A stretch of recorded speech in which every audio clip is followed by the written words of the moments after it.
GA, first name Jason. And your position or title?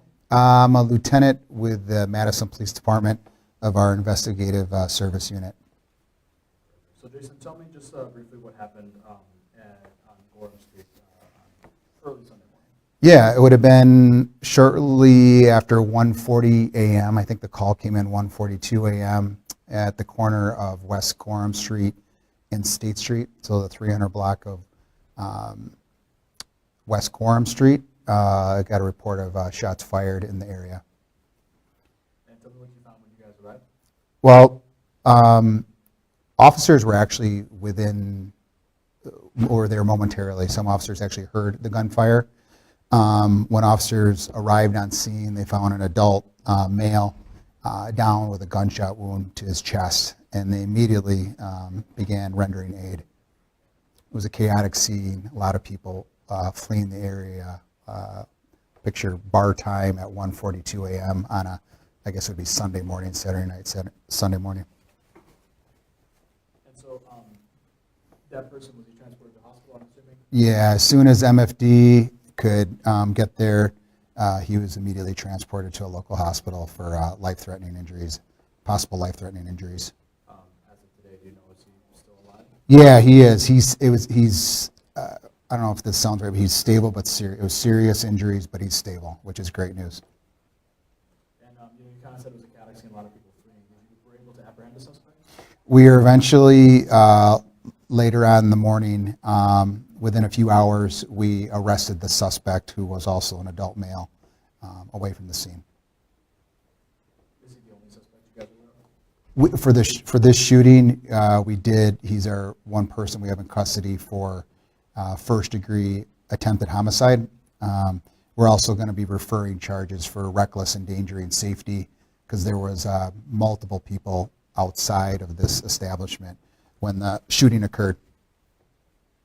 Gotcha. And you know, as of right now, was it something, I know there's a bar, there's several bars actually. Yeah. You said bar time. Was it something that happened in the bar that spilled out of it? What sort of led to this? And we talked to multiple witnesses, first-hand witnesses, and there's also multiple surveillance video in that area. It's downtown. But the best we can gather right now, it started inside of this establishment, between the suspect side, I'll say him and his friends. There was multiple people on his side. And then with the victim, the victim and his friends. There was about 7 to 10 people on the, I guess we'll say, the suspect side that got into an altercation with the victim side inside, and they both sides were asked to leave this bar and go outside of the establishment, then spilled into the outside area around the corner. And so, I guess this escalated to the point when, multiple of them had guns on them, or one person was the shooter, or? Well, I can tell you this, the suspect obviously had a firearm, but during this investigation, we recovered multiple firearms that were on people at the time of this altercation on the suspect side. I can't give you an exact number, but it was multiple firearms that people had on their person at the time of this disturbance. Do you know at this point, do they have it legally? I do not know that. And is there, anything you want to say about the safety of the area for people going forward now? I would say this incident was isolated between these two groups. It wasn't a random act of violence. It started inside.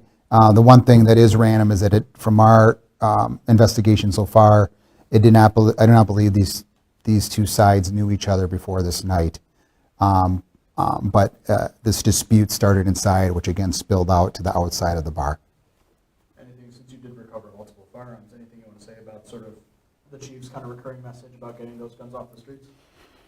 Yeah, I mean, I would just say there's no reason to have a firearm when you go out late at night.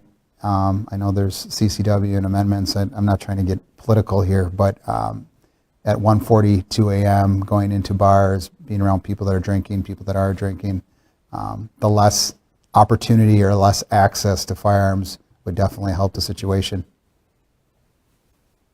Anything else you want the public to know about this event?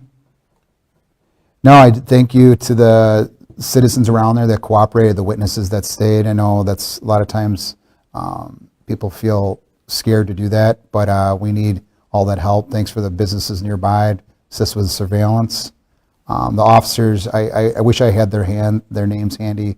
They helped save this person's life. They were again. They heard the gunfire.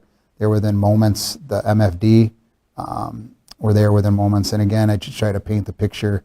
It's 1:45 a.m. outside of a bar on State Street in Gorham when gunfire happens, and it's a very chaotic situation. And did they perform life-saving measures on scene? Yep.